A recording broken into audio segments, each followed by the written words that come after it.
Yeah! Rice season, California.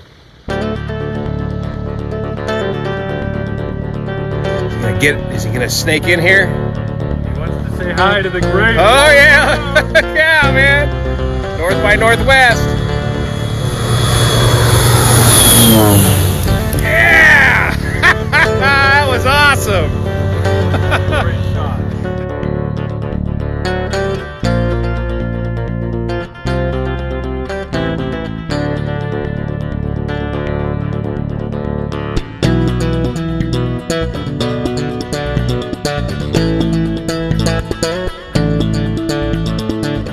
So the food chain is a fragile thing. That's right. That's right. Struggle. Use one. Scissor dust.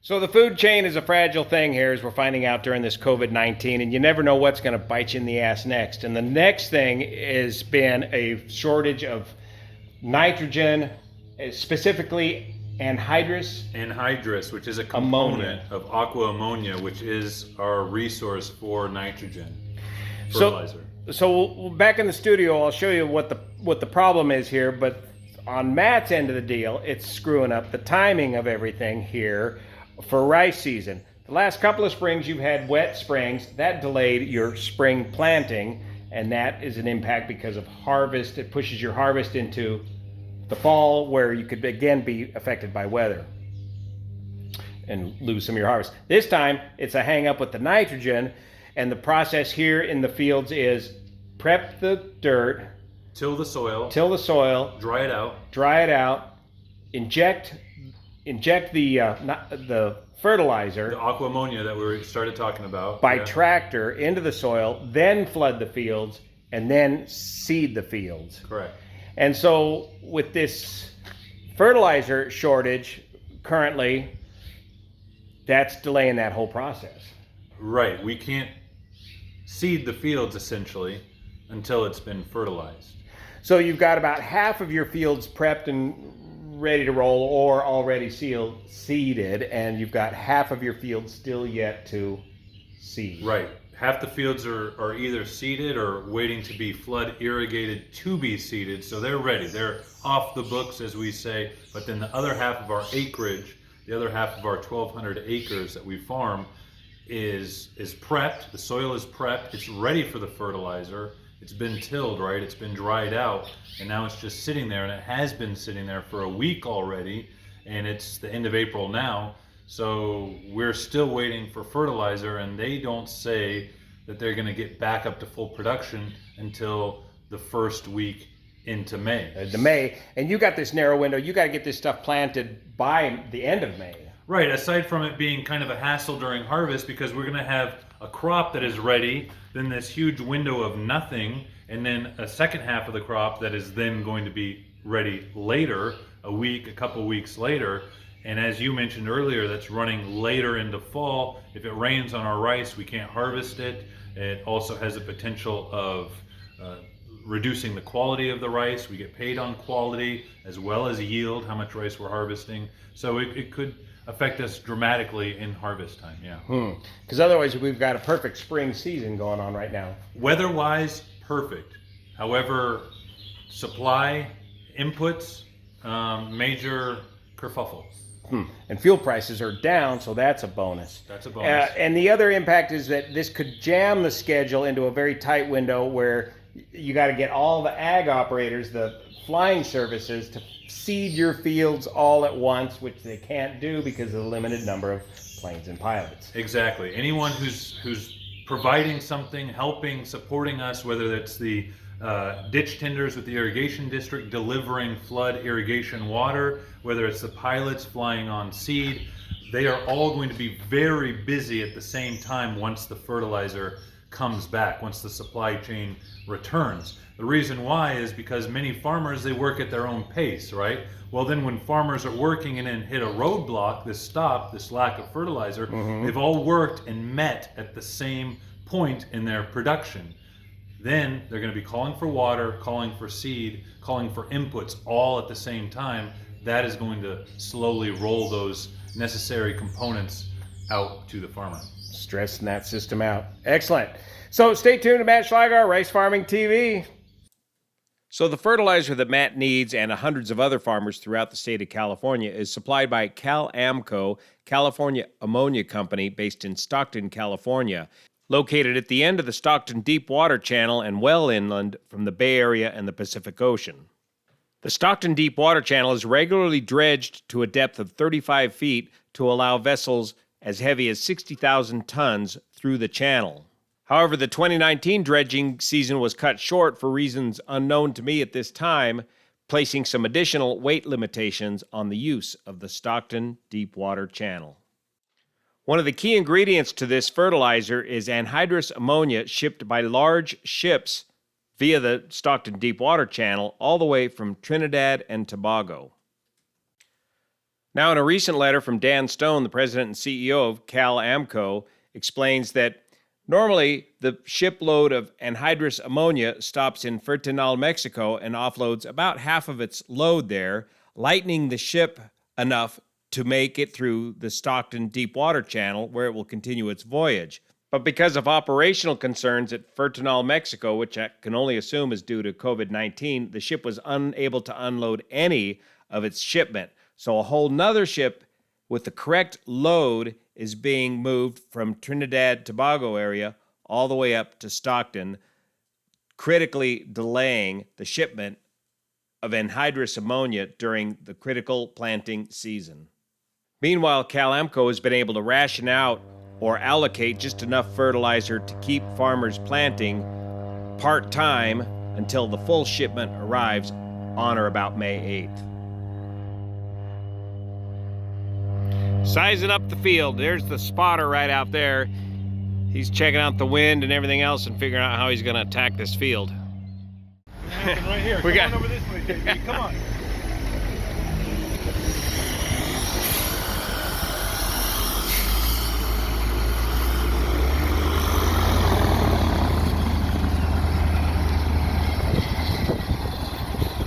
Man, look at these guys hustle. Look at that hustle. Wow. So it's a hot reload. It keeps the engine running. He's filling up the hopper with the rice. Now, how did he get the rice into the hopper funnel there? They got a little grain elevator type thing, conveyor belt. We'll see it happen right after they unload this rice. Look at him jam that in there, man. So one of the coolest things about this aerial operation, as Matt pointed out, is that the pilot doesn't have to worry about managing fuel. He gets fuel once every hour. So he doesn't even have to think about it.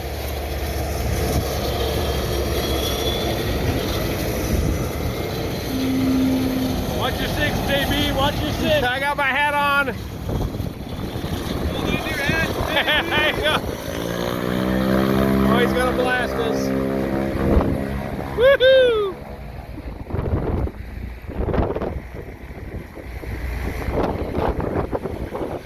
He's out of here.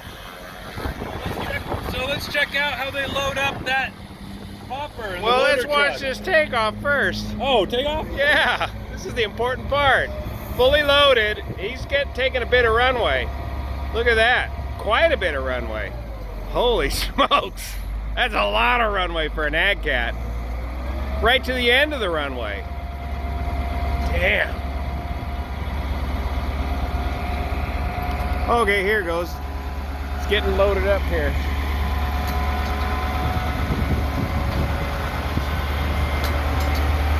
Reload the hopper. So right out of the bottom of the double. So this is the wet seed that they're... Yeah, moisture to a little bit moisture So that's to the top. adding weight. a lot of weight too to your aircraft. That's right. That's right. Nice and clean as well. And the crazy thing about this one is if we were to mill this down, take the yellow hull off of it, make brown rice, or even the bran to make white rice. Yeah. This is the same stuff people are getting in the grocery store. The difference is it's been cared for over the winter. The germ has been preserved, so it's still a viable seed, and we can plant it. And we're seeding about 165 pounds per acre in our operation, and we're harvesting usually around 10,000 pounds. So each one of these is gonna create a whole lot more. Right. And by preserving the germ, that's where you're keeping the husk on it, basically? Is that what you're saying? The husk needs to stay on it. It needs to be stored at a particular temperature. Yeah, all that stuff. And that seed rice is grown right here. This is seed rice that came from out of here and just last season. That's correct. Yep, that is. Yeah, this is.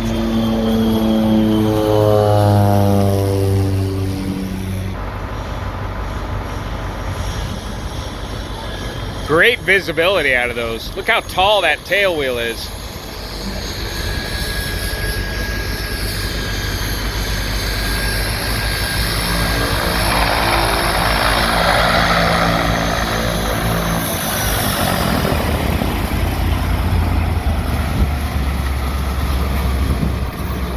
Oh, we got two at once. This guy's loading. We got another aircraft coming in. They're landing opposite directions based on what fields they're coming in from.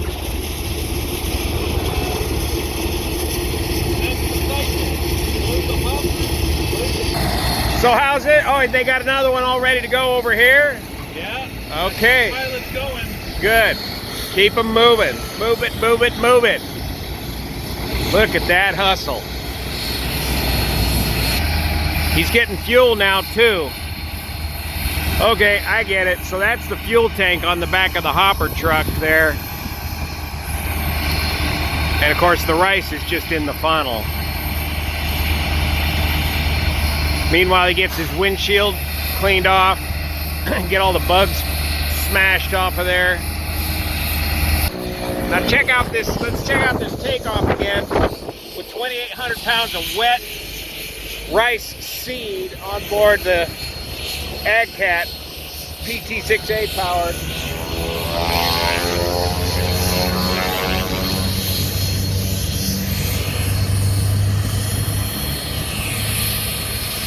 The constant drone of those PT6s all season long, or all spring long here. He's still on the ground. He's in the dust. And he's just hauling it off at the end of the runway. Wow. And in the turn, and off to the next field.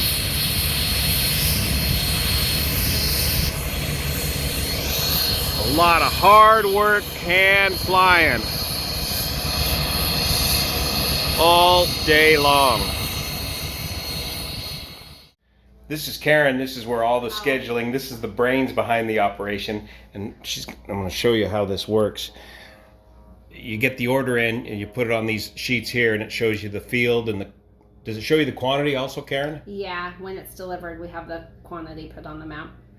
And then you kind of work the schedule daily by hand right there? Right there. And I kind of keep a track of where my pilots are and what they're done. And all that is basically done on a daily basis. Yeah, go ahead.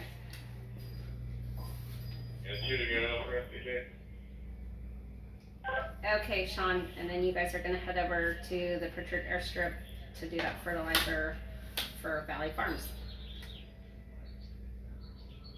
Okay. Now, was that one of the pilots? Pilots, and so they call and let me know that they have 2 to go, and so then we can kind of plan and let them know where they're going to be headed next. Great. Is Sligar up soon? Yes. So Sandy, which is finishing up right now, they're getting the seed down there to him, and he'll come and he'll have to clean out, and then they'll get set up, and he will go out to do his seed. Yeah, up to Sligar's. Great. Yep. All right. Thanks, Karen. Okay. Thank you. So they got one AgCat here that they're gonna get going again with the 1340 radial engine for spraying levees and that sort of thing, some of the lighter work on the side. And this is the vintage AgCat setup.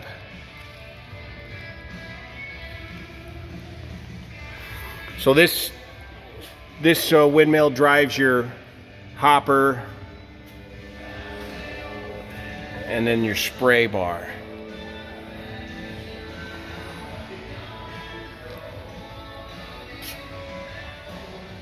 £2,000 the max load on these. So here's an early 80s AgCat getting completely restored. Here's the 4130 structural fuselage. Very, very strong structural fuselage. Epoxy coated. Fiberglass hopper. And this will be a turbine AgCat. Double brakes. Sprung steel gear. Just real simple. Built like a Brooklyn Bridge.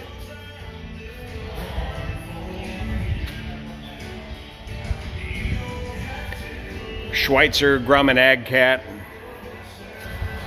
and then the roll cage, protection cage for the pilot.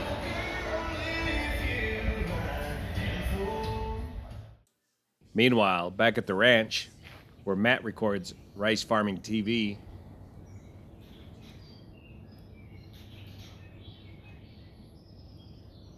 Sligar, what's this? This is DEP that goes with the diesel, right? DEP fluid, yeah. This is an emissions type thing. DEP stands for diesel exhaust fluid, so it's supposed to clean up your emissions. And that's the second tote you've already used this year? Yeah.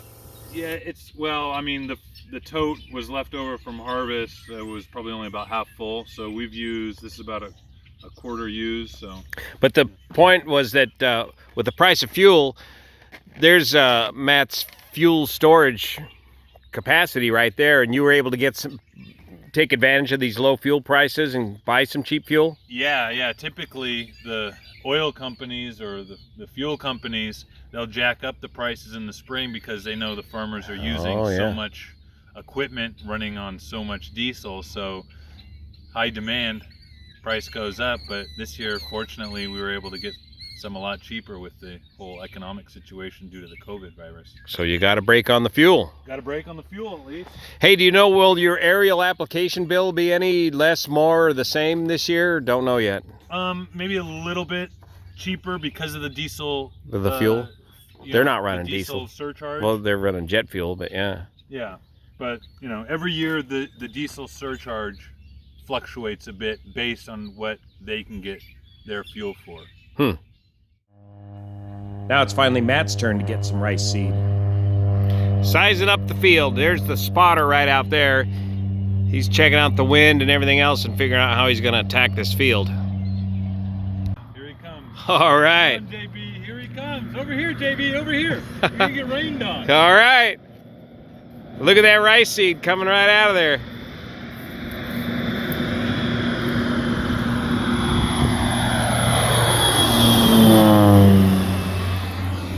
There it is. Right into the bushes. Awesome. Look at this.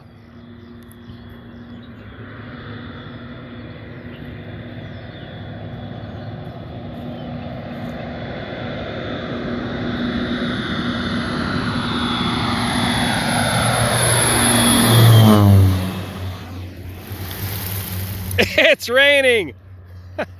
It's raining rice seed. Look at that.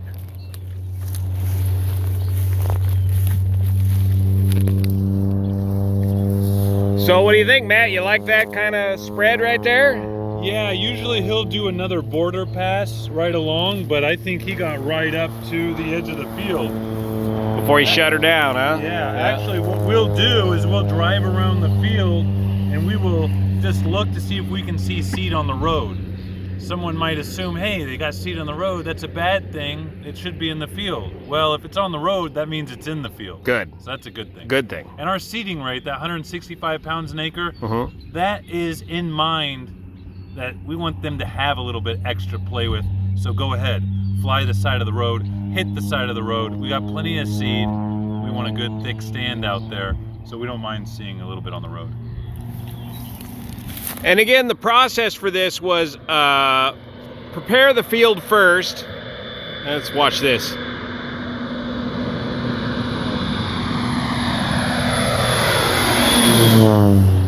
And here comes the rice seed. Wham! Did you catch any? Yeah, I've been fragged out, man. You got one down here. Wow. So the process on this, Matt, was you prepared the fields, leveled them, and then you go with the fertilizer, inject the fertilizer, then you flood the fields, then you soak the rice, and then you apply the rice. That's correct. All right. In a nutshell, yeah, that's about right. And right now you've got about half of your fields prepped and about half of the field still yet to go. Yeah, that's right. And it's the end of April. A quarter of our fields have been seeded. Yep. Another quarter of the fields are waiting for seed. They're just being flood irrigated right now because we put the water on before the seed, of course. And then the remaining 50% is waiting for fertilizer. And the fertilizer process, we'll talk about that in a minute, but that is all done by tractor. That's right. It's only this seeding that's done by air. And then, Matt, what are some of the other aerial applications you might see throughout the year? Oh, any pest management applications. Yeah. Also, we will apply a top dress, as we call it, of fertilizer right before panicle initiation, right before the plant goes into its reproductive phase, just to give it a boost. We want it to really create a lot of kernels that we'll eventually harvest. That's what we get paid on. Mm-hmm. And you're doing one crop per year. Yep, monocrop as well, so it's rice on rice on rice every year, and it has been for the past 100 years, so we're doing something right. And are you growing any seed rice as well? No, Uncle Jimmy and the boys grow seed rice. And that's what the red flags are to indicate? That those are seed fields. Seed yes, fields? Yeah.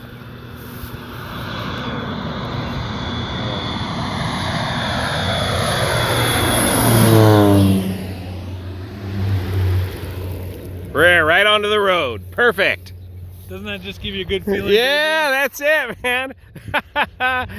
The crop's coming. We're gonna have rice on your table by this fall, right? Well, how long does it take to dry the rice and really get it on the table after you harvest it in the fall, get it in the dryers?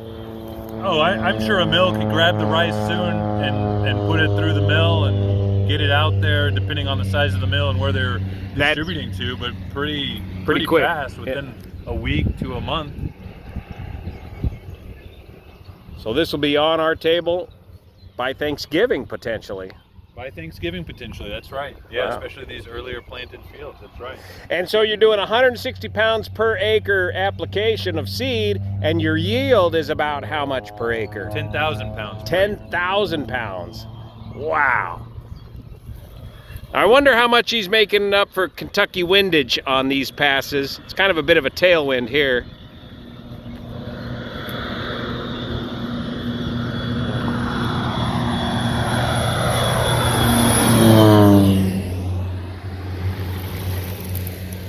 Right all the way onto the CBX. The neat thing too is that he doesn't... Oh, I can feel the water in the rice too. You can feel the moisture. It feels like it's raining a little bit, but there's moisture. The neat thing too is he doesn't need to get really low altitude on this seeding. He wants to stay up for broadcasting it. No, that's right. And soaking the rice also helps with that, right? Because we were flings talking it out further. Yeah, we were talking about how it helps the germination process start already, but it also adds, of course, weight to the rice kernel. That's going to help it drop straight down and, of course, sink too. If you get a less than 24-hour soak, like a 12-hour soak, you don't want any floaters. You don't want any floaters, and you can get that. Pops has the joke, they flew the seed on upside down. Now he's got to change his pattern up a little bit here. Yeah, he might. You do a cross pattern. You might be getting that little nub out Oh yeah.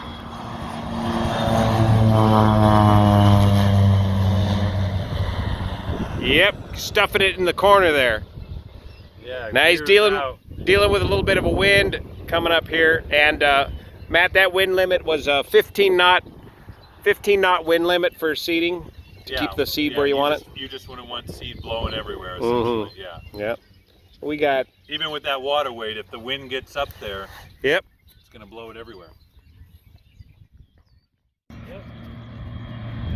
Where's he going, Juan? Where's he going? Wow. I think he's just showing off for you. He's put a little bit in the pocket there for you, Matt. No holidays.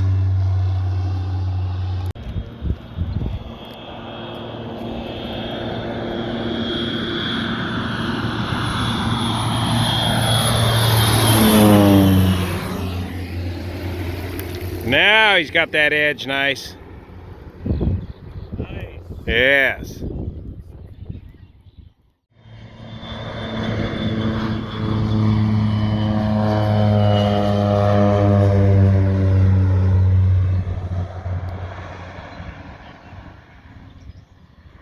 Nice coordinated turns, stick and rudder.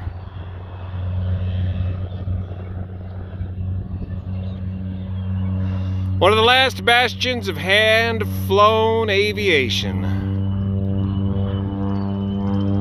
The only automation is the GPS that he uses on the dash there to help him line up his various passes.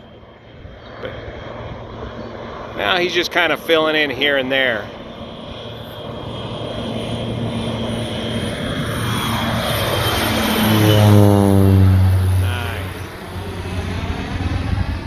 I think that one was for us. I think so. Yeah. Getting all lined up there. Now it's getting lined up for us, JB. Maybe. Let's see. Oh yeah, he's gonna line up this. Oh yeah. Oh man. Right down the side here.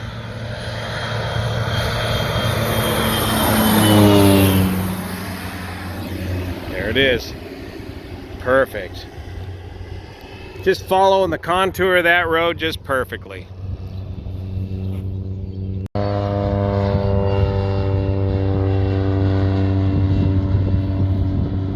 So does that mean he's out of here? That little pull-up maneuver, and there goes his spotter there. I think he means that's good. I guess so. I mean, he's going the wrong direction, but... One other question. You got a field of so many acres, you got so many pounds per acre, and so they figure out how much rice total. I wonder, do they figure that when they get to the end, they figure, well, I got this amount of rice left, I might as well just give it to the farmer and just put it where I think he needs it? Totally, and that would probably be on the border, either along a levee or the road or something like that. Or something like this, yeah. Or if you got your camera out, Yeah. right where you want to take a good picture.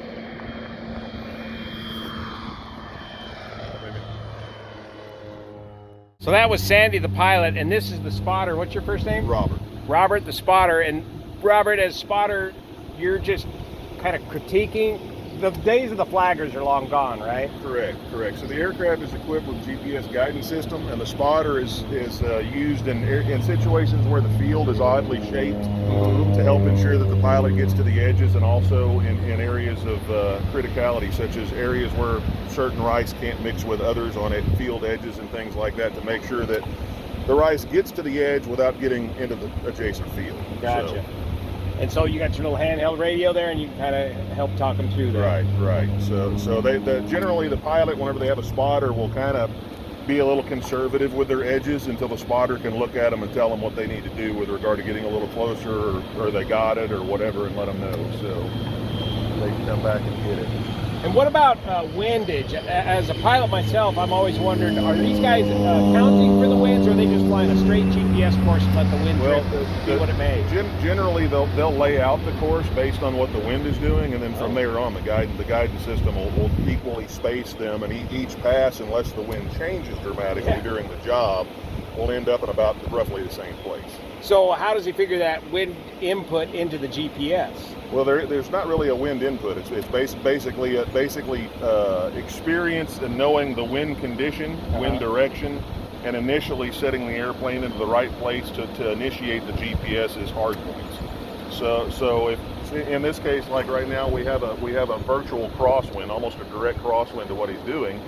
So if he were for the edge on the upwind side, he would offset the aircraft outside the edge of the field a little bit, so that the material would drop in. Yeah. So and then from there, the GPS just will equally divide it up by however many passes, and keep them the same. So. Based on that first pass, and then you take 30 foot. It depends on the poundage, on the rate in which the application is being done. These aircraft can go up to upper 40s and still do a pretty quality job, depending on the rate of application. And the altitude, I noticed, is up a little bit. What's the desired altitude? Well, gravity never ceases to work. So there's no such thing as necessarily too high when doing dry application, as long as it's landing, as long as the wind's not blowing it out. There is a such thing as too low whenever doing dry work.